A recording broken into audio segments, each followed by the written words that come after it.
tubo digestivo, se va a diferenciar aparte del mesodermo visceral, que es también denominado mesodermo esplácnico. Aquí pueden ver en la imagen, este es un somita, ¿no es cierto?, que ya ha sufrido la diferenciación. La parte dorsal va a ser el miodermotoma y la parte ventral, de la parte ventral va a derivar el sistema esquelético, como habíamos visto en la anterior clase. Aquí está. Y se diferencia en esclerotoma para los huesos del esqueleto axial sobre todo.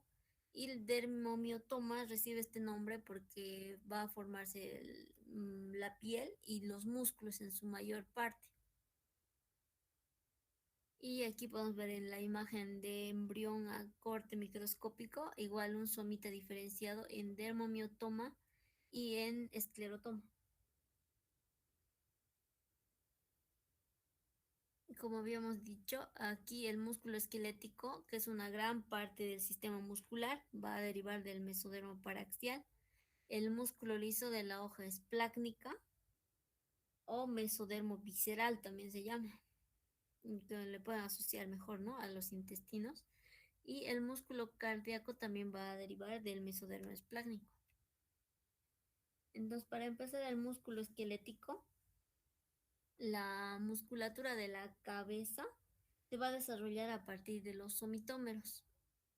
Como recordarán, en nivel cefálico se denominan somitómeros y a nivel de la columna, más o menos lo que llegaría a ser hacia nivel caudal, se denominan somitas. De esta parte va a derivar los músculos del esqueleto axial, de la pared corporal y de las extremidades.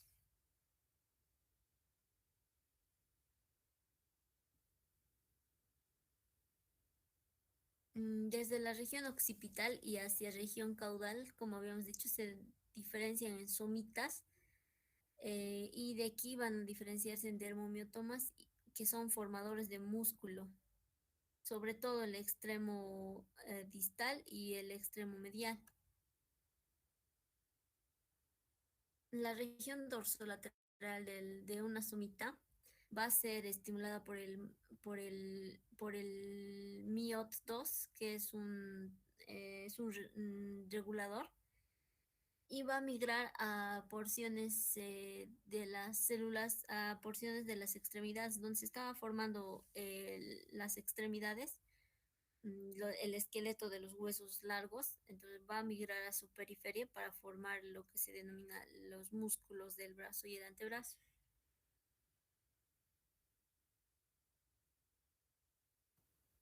Y la región dorso medial, o sea, la porción de aquí,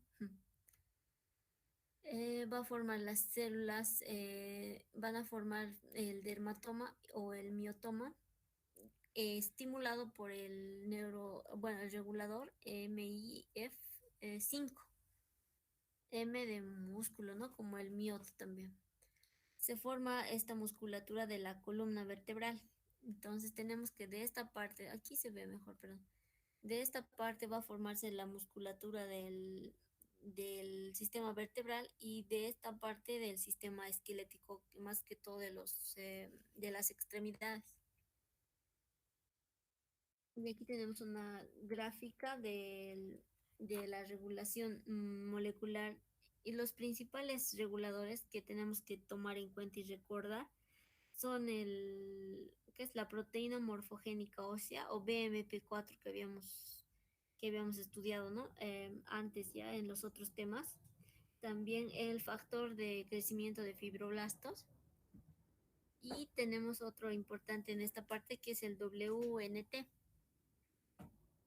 Entonces, estos tres reguladores moleculares van a acudir hacia el mesodermo, digo, perdón, hacia el ectodermo adyacente, enviando señales para que del dermomiotoma, que es esta porción del dermomiotoma, expresen genes MIOT, los que habíamos hablado, ¿no? El MIOT y el MI5, MIF5, esos dos se van a expresar. Y esos dos para la formación del esqueleto de las extremidades. Y el WNT más que todo va a ir a la región dorsal del tubo neural para que también desde el dermomiotoma van a formarse los músculos de la columna vertebral. En este proceso de regulación también la notocorda va a intervenir por mediante el Hedgehog que habíamos estudiado, ¿no? El erizo sónico, que también va a formar parte importante de la regulación. Entonces tenemos que, bajo el estímulo del Sonic, el BMP4 y el factor de crecimiento fibroblástico, van a ir a estimular las células del dermomiotoma para formar las distintas partes de los músculos. Durante el proceso de formación de los mioblastos, que son las células precursoras de la capa muscular, de los músculos, van a formarse células alargadas, multinucleadas y formando fibras, que son características del músculo, ¿no? Del músculo esquelético sobre todo. Ahora tenemos patrones de formación del músculo. En la región cefálica va a también estar comprometido las células de la cresta neural. En la región cervical y occipital vamos a tener parte del mesodermo somítico y la pared corporal y extremidades también parte del mesodermo. Entonces, aquí está lo que se llamaba antiguamente y que está más estudiada en todas las versiones anteriores del lagma, que estaban denominadas como epímero e hipómero, que, eh, que en la actualidad se diferencian en células bueno, dominios, ¿no? Dominios primaxiales y dominios abaxiales. Los dominios primaxiales van a comprender la región que va a circundar, se podría decir, al tubo neural y solo contiene células derivadas de los somitas. Y el dominio abaxial, creo que en la siguiente ya lo puse, sí, aquí está. Y el dominio abaxial va a estar conformado por la capa parietal del mesodermo, y igual unido a las células somíticas que han logrado cruzar la frontera somítica lateral.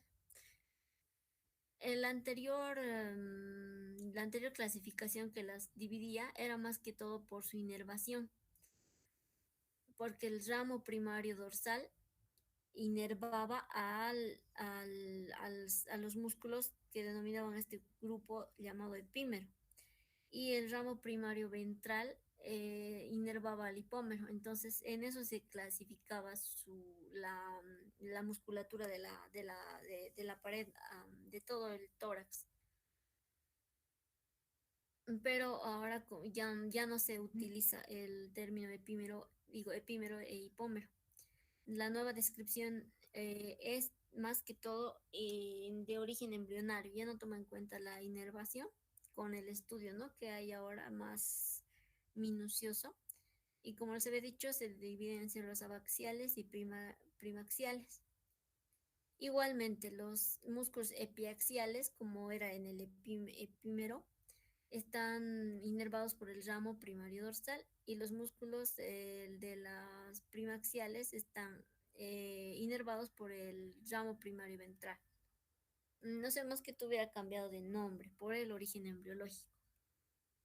Y aquí tenemos, ¿no?, lo que era el epímero y inervado por el ramo primario dorsal y el hipómero por el ramo primario ventral, y su diferenciación entre los distintos músculos, ¿no?, que cierran la caja torácica.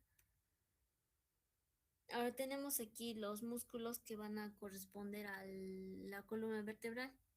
El hipómero, antes denominado hipómero, a partir de él se formaban los músculos de las extremidades, de la pared corporal, también los músculos infrayoideos, o sea, cerca del cuello, ¿no? El escaleno, glenoideo y paravertebral, todos estos están en el cuello. El intercostal interno, externo y los transversos del tórax, que están recubriendo, ¿no?, la sección de las costillas, por ahí. Y en los rectos mayor, oblicuo, menor, transverso, todos esos están cerrando la pared abdominal, la porción que no tenemos costillas. Y también las últimas fibras que forman, tenemos el diafragma pelviano, por ejemplo, y a músculos del ano. Ahora, desarrollo de los patrones de la cabeza.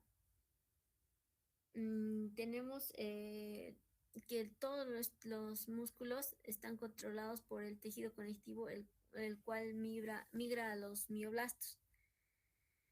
Bueno, esto ya habíamos visto en la anterior diapositiva. En la cabeza, los derivados de la cresta neural, ¿no? En la región dorsal y occipital, el mesodermo de los somitas.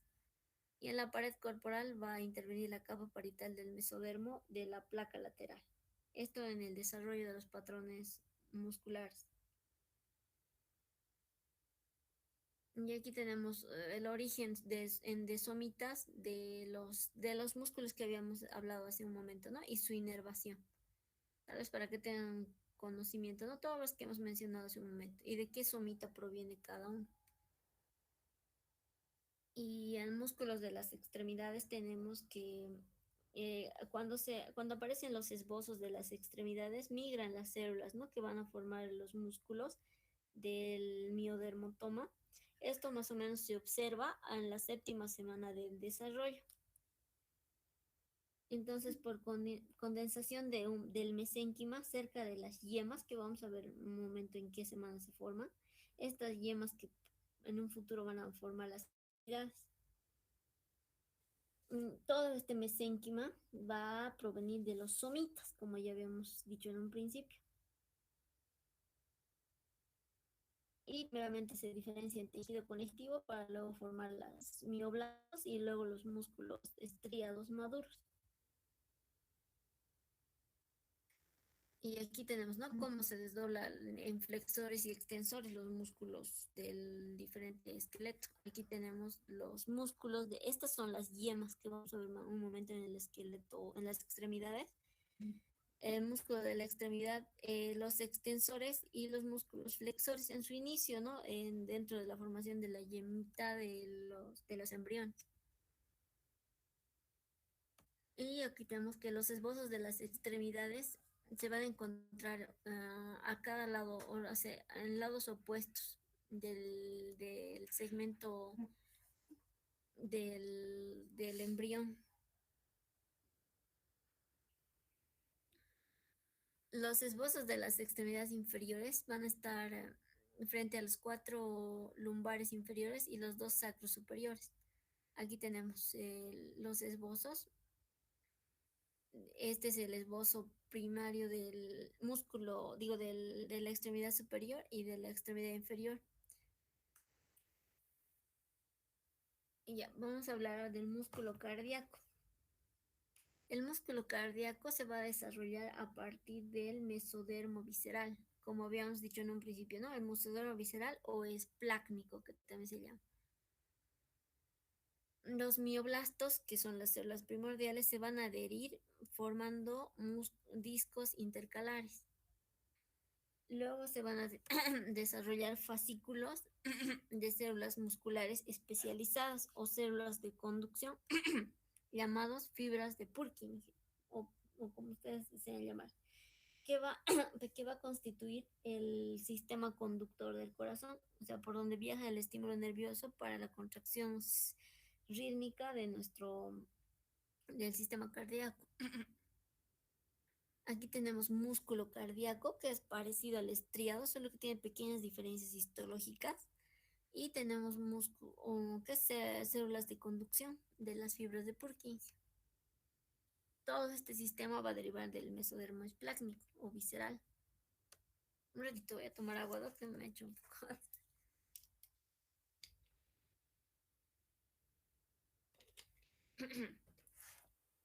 Y hablando de músculo liso, el músculo liso va a tapizar más que todo las grandes arterias, como ser la aorta, y estas van a derivar del mesodermo de la placa lateral. Las arterias coronarias del músculo liso también se van a formar a partir de las células proepicárdicas, o sea, las células que van a formar los vasos del corazón, también se forman de esta área. El músculo liso intestinal, que es otro gran componente del músculo liso, va a derivar de la capa visceral del mesodermo, sobre todo el mesodermo de la placa lateral, que va a circundar los futuros tejidos que van a derivar en estómago, intestinos, etcétera.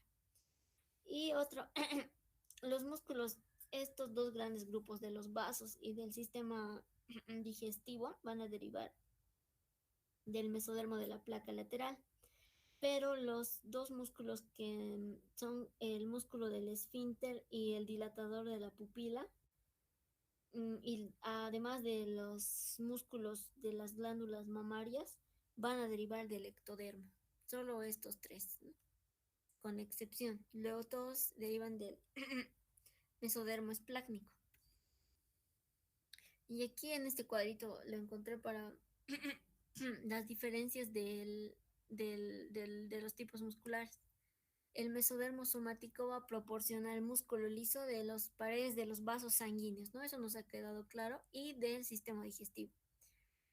El primer, perdón, el primer signo para diferenciar el músculo liso es el desarrollo de los núcleos alargados de configuración fusiforme que van a ser los mioblastos.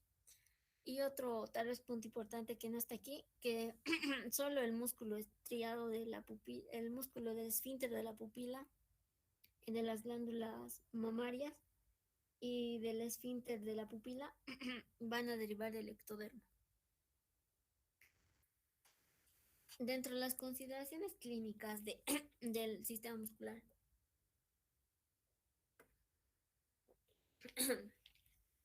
una anomalía importante pero es la secuencia de Poland. La anomalía más grave, tal vez se podría decir, del sistema muscular es esta secuencia de Poland, que va a afectar a uno cada 200.000 individuos, y se trata de la ausencia de la formación del pectoral menor y parte del pectoral mayor, como verán en este hombre. En general, algunas veces o sea, esta parte es el vientre de la región external anterior. Algunas veces tampoco está formado el pezón o la areola, o están desplazados o no están formados. A menudo están asociados, como se trata de la extremidad o cerca al desarrollo de la extremidad superior. También podemos tener acompañado de la sindactilia o la fusión de los dedos.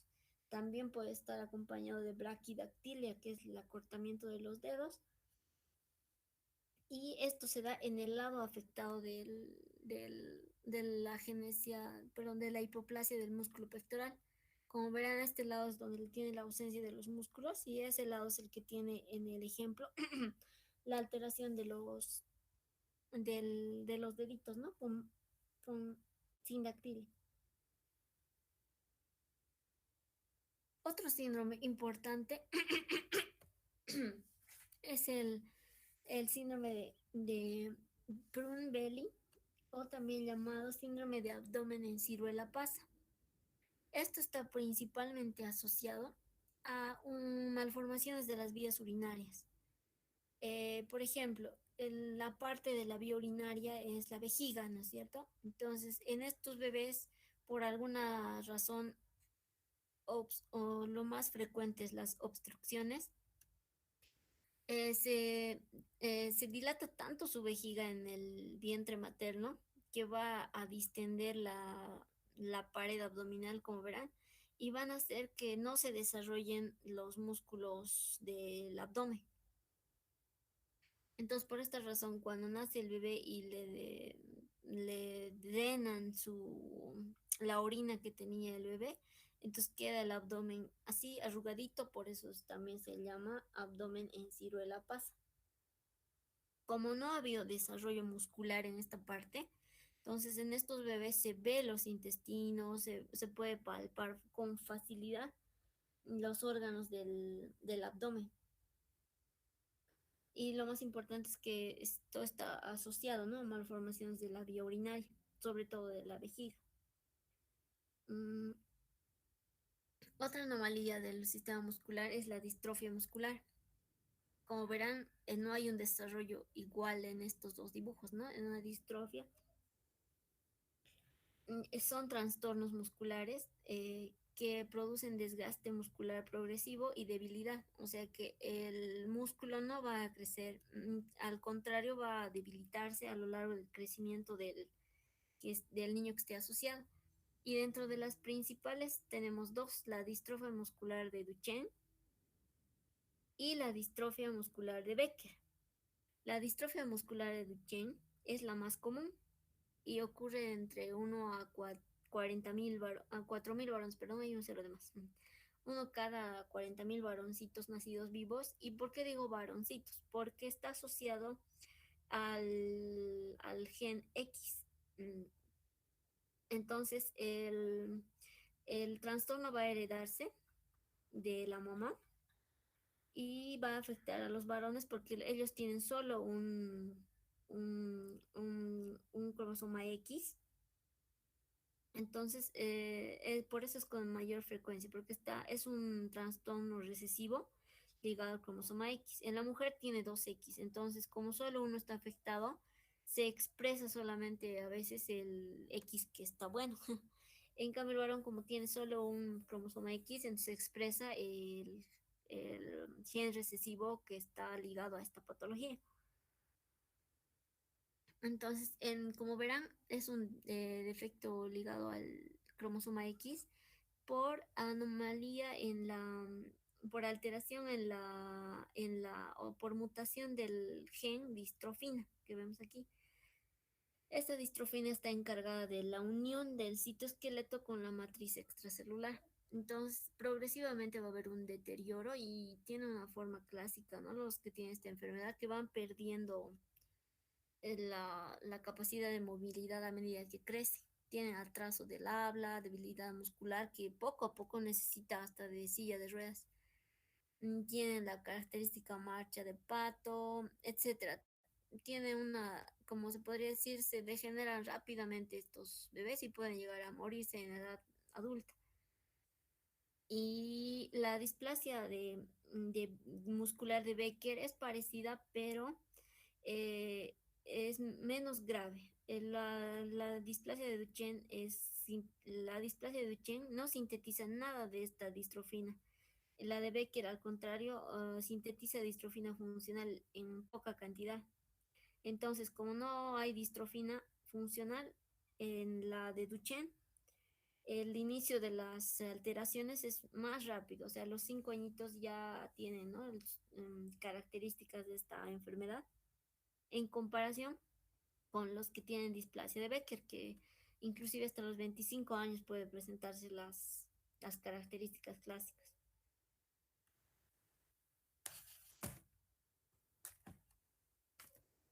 Mm, Sí, doctorita, podemos continuar. sí, estoy tomando agüita, la humedad toda, ya está muy ronca. No, no, tome nomás su tiempo, doctora. Sí, un ratito, por favor. Continuando con el desarrollo de las extremidades. Las extremidades van a constituir las cuatro extremidades, ¿no? Brazos y piernas, pero también van a constituir o van a estar en este grupo de formación la cintura pectoral, la cintura pélvica y, como ya dijimos, los huesos de las extremidades. A lo largo bueno, inicialmente a la cuarta semana va a iniciar el desarrollo de las yemas de las extremidades. Van a hacerse visibles en el embrión. Estas evaginaciones van a formar crestas en la pared lateral del cuerpo. Como verán, están las paredes laterales, los esbozos. y se van a formar en primer lugar las superiores y 1 o 2 días después se van a formar las yemas de las extremidades inferiores. Para la quinta semana, para la quinta semana, las extremidades ya van a alcanzar una fase de yema, o sea, ya van a tener yemitas en los embriones. Estas yemas van a estar formadas por, por núcleo mesenquimatoso que va a derivar de la capa parietal o somática.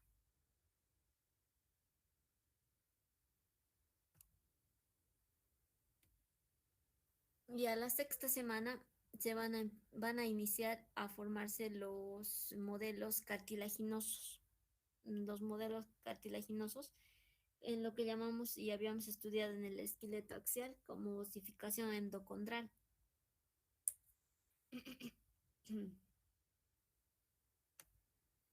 Aparte, hablando de la formación de la yema, en su extremidad va a tener la formación de la cresta ectodérmica apical, que más adelante vamos a ver su importancia.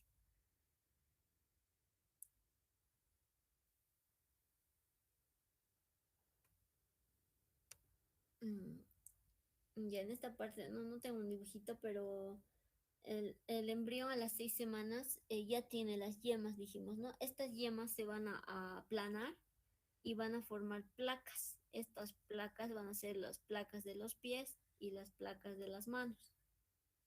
Y se van a separar del segmento proximal por las constricciones perimetrales que van a ser la muñeca. Y la otra constricción perimetral va a ser el codo. La segunda constricción va a reconocerse ya como tal las extremidades, ¿no? Con su bracito, el antebrazo y la manita. Dentro de la mano, como verán, era una yema, un conjunto, ¿no? Como un patito, se podría decir. Entonces, con el desarrollo continuo estas partes interdigitales que nos ayudan a tener dedos, 5 dedos, van a sufrir apoptosis o muerte celular programada. O sea, genéticamente está dispuesta, ¿no? Su desaparición de este lugar interdigital, dividiendo a la cresta estodérmica apical en 5, ¿no? Que van a ser los dedos. A partir de ello, de la división por apoptosis, la formación de los dedos va a continuar por la elongación de cada uno de ellos, elongación y crecimiento y formación de su hueso, su músculo, etc. El desarrollo de las extremidades superiores e inferiores es muy similar, solo que en la morfogénesis de la extremidad inferior hay un retraso aproximado de 2 días. Como ha iniciado 2 días tarde, también va a concluir su formación 2 días tarde. Ahora, dentro de la cintura escapular, la clavícula va a iniciar su osificación intramembranosa luego de haber dado crecimiento a sus cartílagos en sus ambos extremos. Esta cintura pectoral y los huesos de las extremidades superiores van a aparecer antes que la cintura pélvica, que es la cadera y los miembros inferiores. Entonces estamos viendo que siempre se forma un poco antes las extremidades superiores que las inferiores, tal vez por su mayor, ¿no? Las extremidades superiores tienen más inervación sensitiva y como tenemos motricidad fina, necesita un desarrollo mayor. Ahora, todo este desarrollo de las extremidades está guiado por los genes de la homeobox o homeocaja, genes OX10 al 13, como habíamos estudiado ya en la anterior clase, ¿no? En los genes OX. La osificación de los huesos largos, que son fémur, húmero, tibia, peroné y radio y cúbito, van a iniciar a la 8ª semana del desarrollo embrionario y siempre comienza con la diáfisis de los huesos. Como verán, bajo moldes de cartílago y hialino, aquí por ejemplo, en este espacio es cartílago hialino que ya está en calcificación y aquí cartílago y hialino que no está calcificado. Todo eso en base a los condrocitos, que son las células de, la- de los cartílagos. Y también otra cosa importante es que en forma de cartílago inicia también la neovascularización de los huesos largos. Ahora continuando, a las 12 semanas van a aparecer los centros de osificación primaria en casi todos los huesos de las extremidades.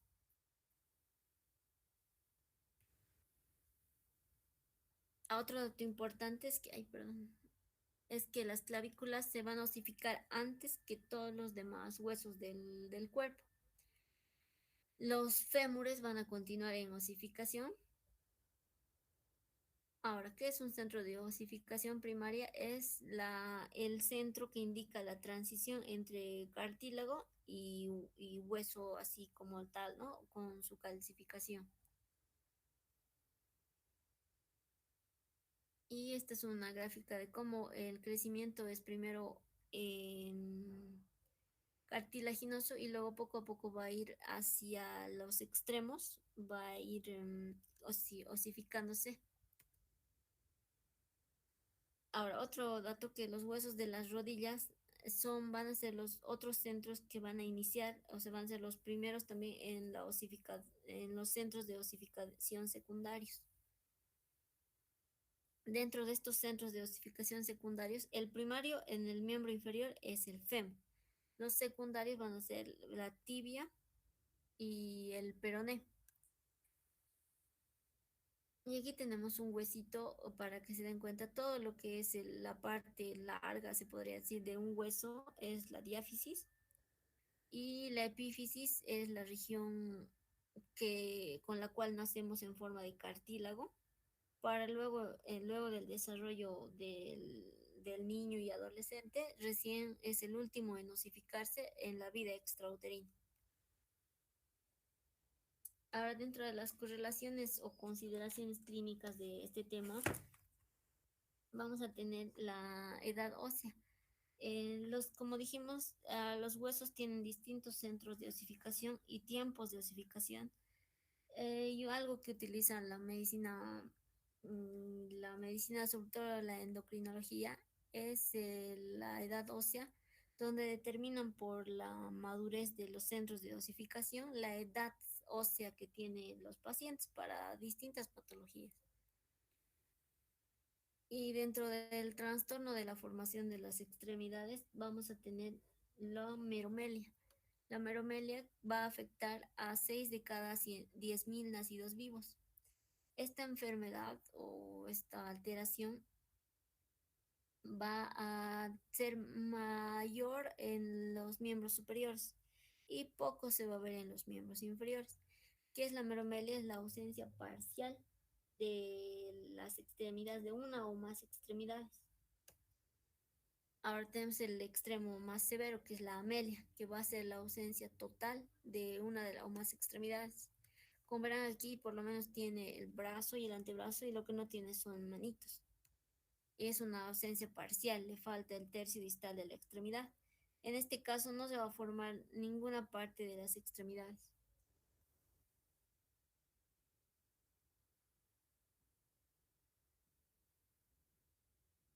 En ocasiones ocurre esto denominado focomelia, que son la ausencia de los huesos largos y con manitos o pies rudimentarios, que son más pequeños de lo normal, y este trastorno es denominado focomelia.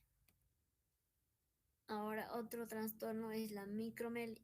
La micromelia es el desarrollo de las extremidades, pero de tamaño más chiquito de lo normal. Por eso es micro, ¿no? Como la microcefalia. Es un acortamiento anómalo. ¿Puede venir con focomelia y micromelia combinados? Sí. Y también, pese a que es suele ser un problema genético, también se le ha asociado a medicamentos. Hace muchos años se utilizaba, ¿no?, la talidomida como un antiemético y era usado en las embarazadas porque como, bueno, como saben o tal vez van a saber después, la embarazada tiende a vomitar en los primeros meses del embarazo. Entonces, como consecuencia de la administración de este fármaco, se producía esta alteración que era la micromelia, que también se venía o iba acompañado de atresia intestinal y de defectos cardíacos. Es por eso que se ha suspendido o es prohibido ahora el uso de la talidomida en las embarazadas y se ha ido a la categoría X de los medicamentos. Otro trastorno que ya empieza con los trastornos de los dedos son los dedos cortos o braquidactilia. Son dedos cortos. Otro problema es la sindactilia, que es la fusión de dos o más dedos. Aquí podemos ver la fusión de dos dedos, entonces este problema es sindactilia. Otro problema, la polidactilia, cuando tenemos dedos adicionales. Este trastorno suele ser de aparición bilateral, o sea, en ambas manos es lo más frecuente, aunque obviamente puede ser de un solo lado. Cuando el dedo supernumerario se encuentra hacia el lado del dedo pulgar, se denomina polidactilia preaxial y cuando el dedo supernumerario está hacia el lado distal o hacia el lado del meñique, es polidactilia posaxial. Otro trastorno es la heterodactilia, que puede ser la ausencia de un dedo. Este trastorno, al contrario que la polidactilia, tiende a ser más solo unilateral, o sea, de un solo miembro.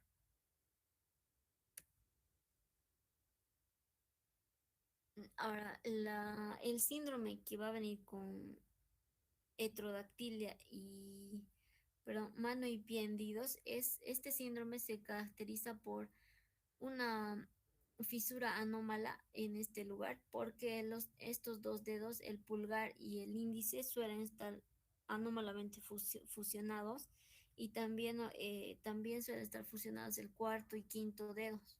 Entonces le dan esta forma de hendidura, se podría decir, ¿no? Por eso es mano y pie hendidos.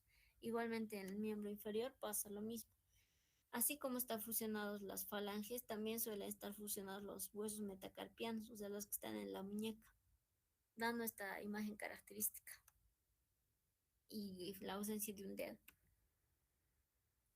Otro síndrome es el de mano y pie genital, que también tiene fusión o acercamiento de los dedos, como dedos de langosta, si pueden ver, pero adicional a esto se transforma en un síndrome porque a estos niños que tienen estas alteraciones en las extremidades, en el sexo femenino se ve acompañado de útero didelfo o sea, dos cavidades uterinas en las mujercitas y hay anomalía del conducto de salida de la uretra masculina, causando hipospadias. Entonces no está, ¿no?, en el lugar que debería estar normalmente y eso se denomina hipospadia. Ambos trastornos en hombres y en mujeres, sumado a la fusión de los metacarpianos, recibe el nombre de síndrome de mano-pie genital y en este caso está alterado el gen OX13. Otro síndrome dentro de las mutaciones tenemos que la mutación del TBX5, que se encuentra en el cromosoma 12, resulta en el síndrome de Holt-Oram, que se caracteriza por anomalías de las extremidades superiores más trastornos cardíacos. Estos trastornos cardíacos suelen ser defectos del tabique interauricular, defectos del tabique interventricular y anomalías de conducción. Las anomalías de las extremidades tienen desde ausencia de los dedos hasta agenesia del radio, o sea que no tienen uno de los huesos del antebrazo. Otra patología dentro del sistema esquelético, tenemos a la osteogénesis imperfecta. que tiene una característica, una tríada, que es las escleras azules, el acortamiento y arqueo por hipomineralización de las extremidades y también se puede ver la dentinogénesis imperfecta, que igual que el de los huesitos es una anomalía en la formación de la estructura de los dientes. Entonces puede ser desde leve, como estos niños, ¿no? Que tienen alteraciones dentales o óseas, hasta letales, que mueren intraútero o mueren los primeros años de vida.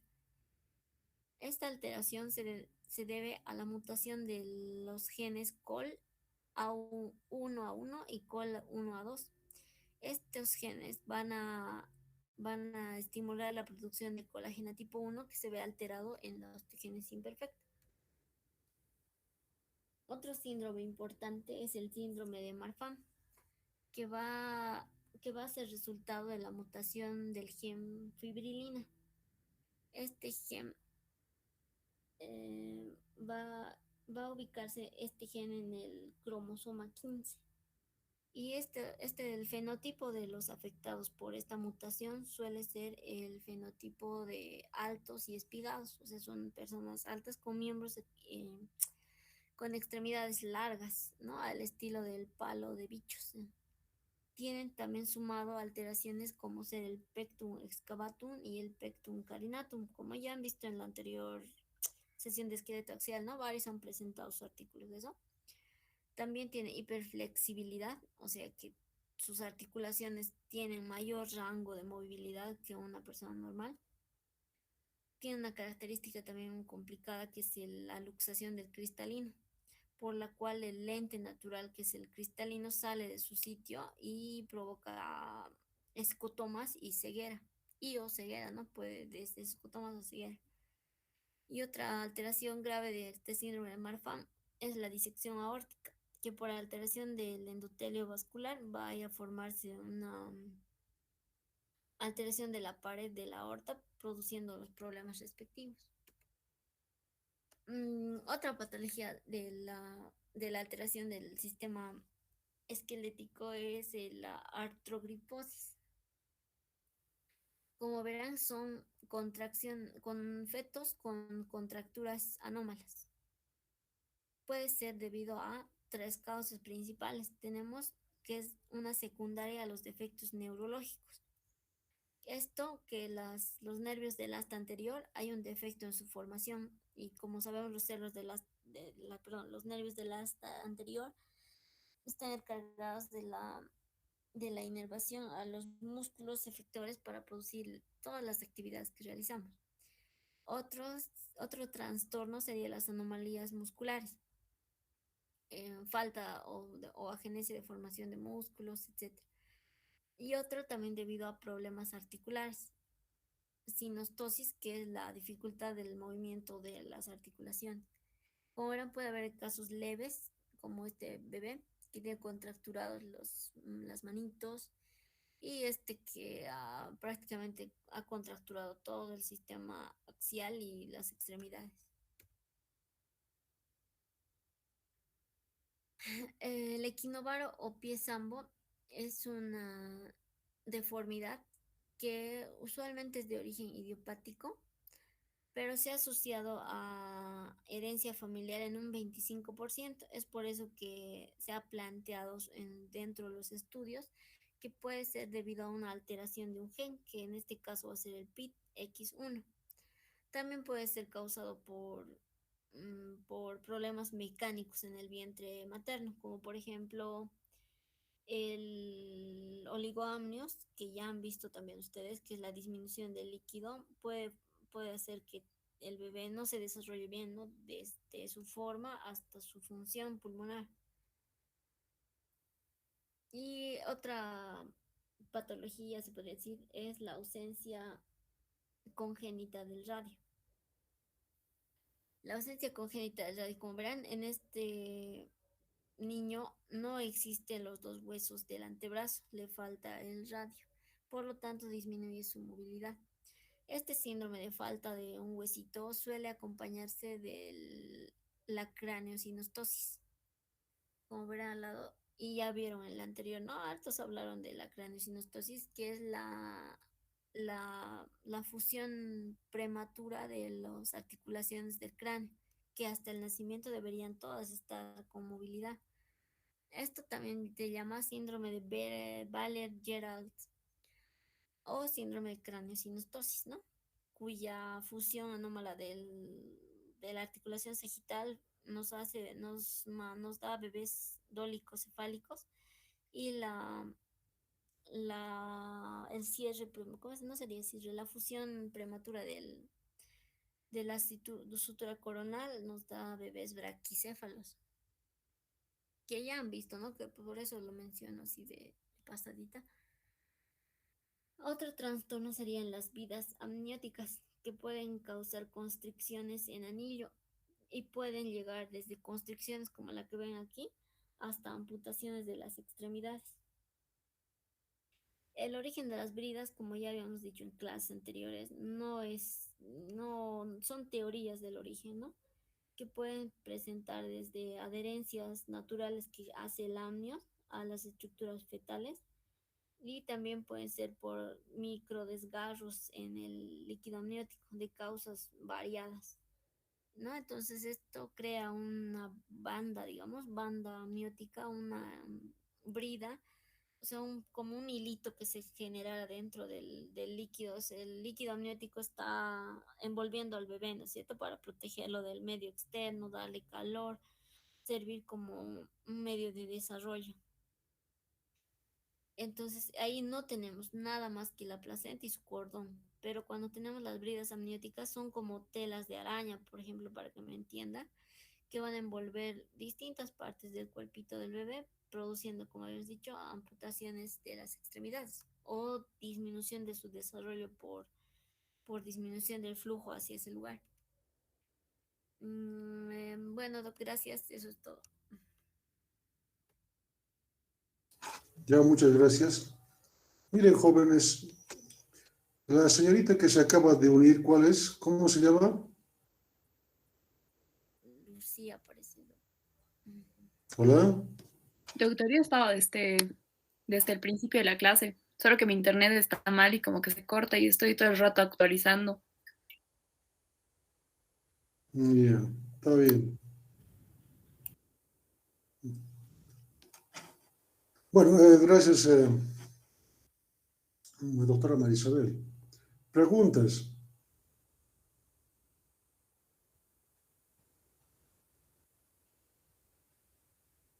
¿No hay ninguna pregunta? Yo tengo una pregunta. Doctor, ¿me escucha? Sí, adelante. ¿A qué se refiere con origen idiopático? No escuché esa explicación bien. Creo que lo mencionó en el pie de Sambo. El, el- bueno, es un término que van a aprender. Idiopático es que no se conoce la causa, sin causa, es una causa desconocida. Ujú. Ah, ya, gracias.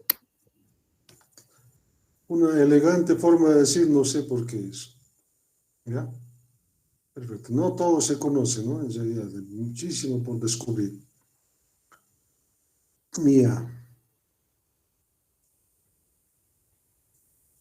Quería compartirles esto, ¿ven? Si pueden verlo.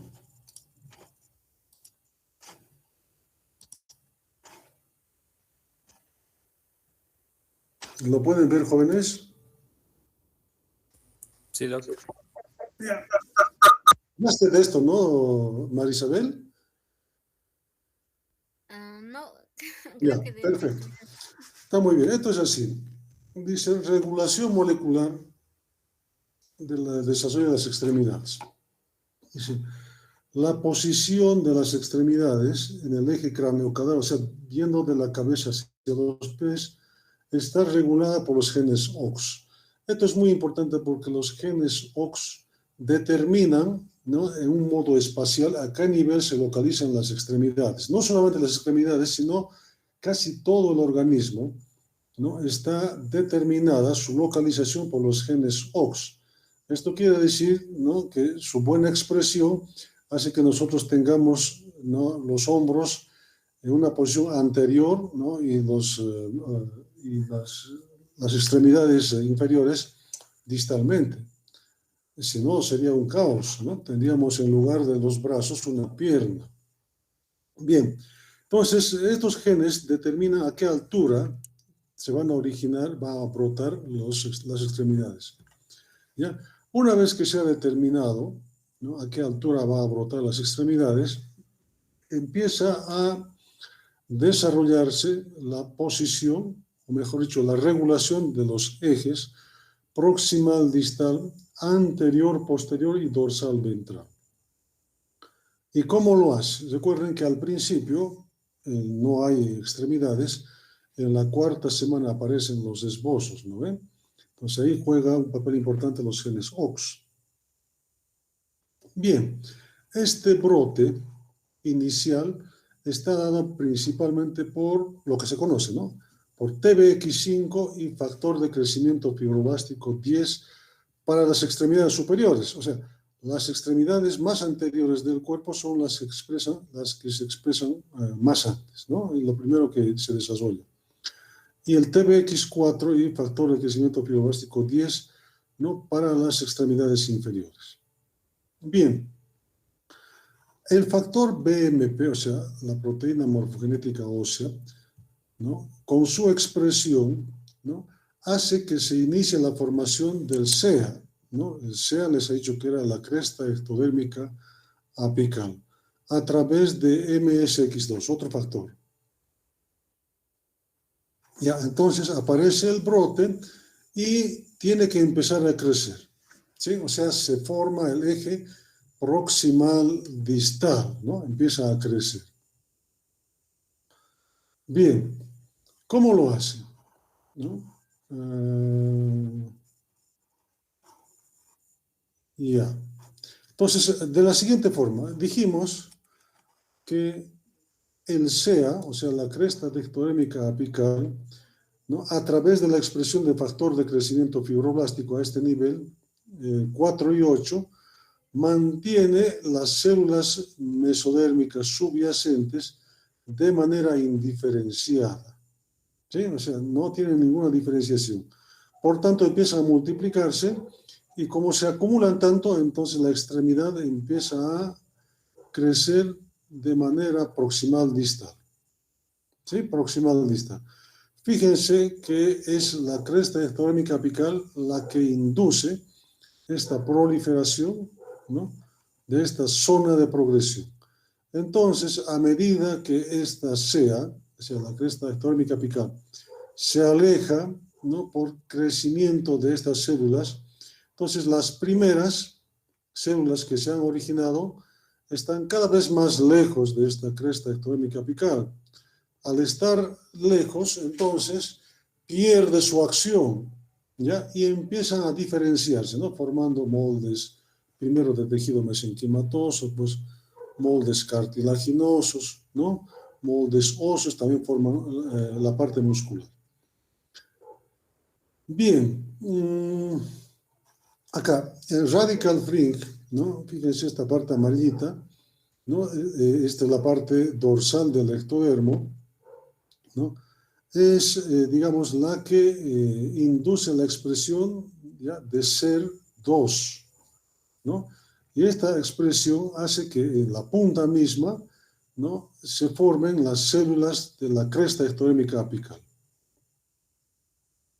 Lo mismo, ¿no?, en Greilet, ¿no?, en Greilet, que sería la mitad ventral, también limitan o restringen la cresta ectodérmica apical hacia la punta, ¿ya? Y es esto lo que forma la zona de progresión, ¿no?, y hace que se prolongue un miembro.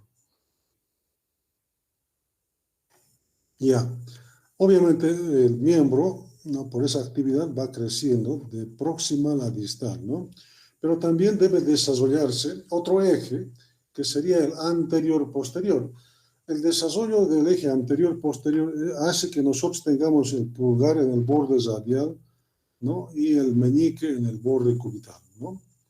Entonces, este desarrollo es muy importante y es debido ya a esta zona, ¿no? Zona de actividad polarizante, ¿ya? Que se expresa en el borde posterior de este miembro que está formando, ¿sí?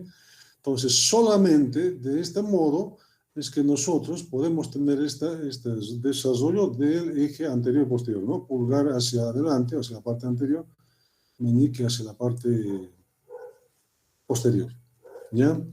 Se ha visto, por ejemplo, ¿por qué, digamos, se ha concluido que esta zona SAP es la que modula o moldea este eje anteroposterior? Porque experimentalmente, ¿no?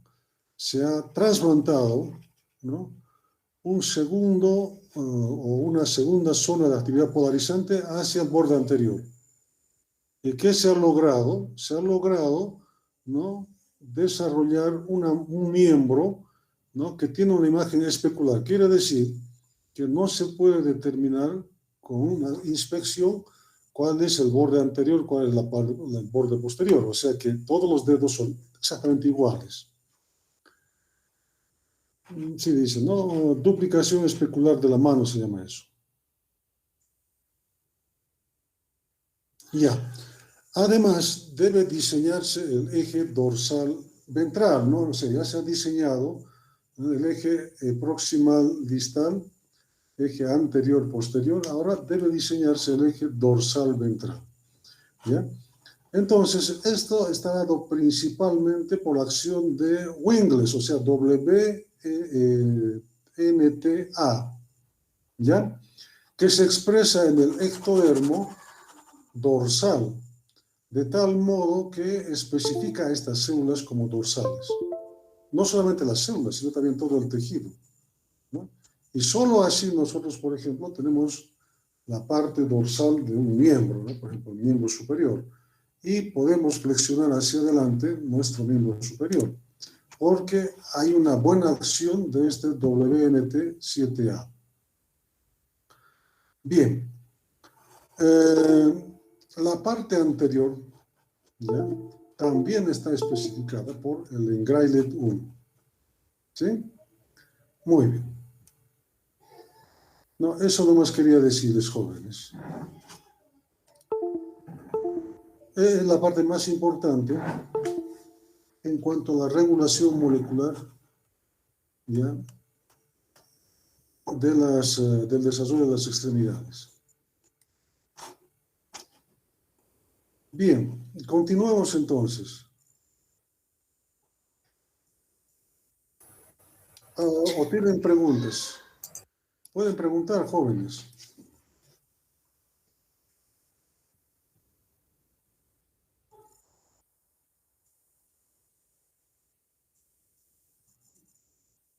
Todo bien entonces.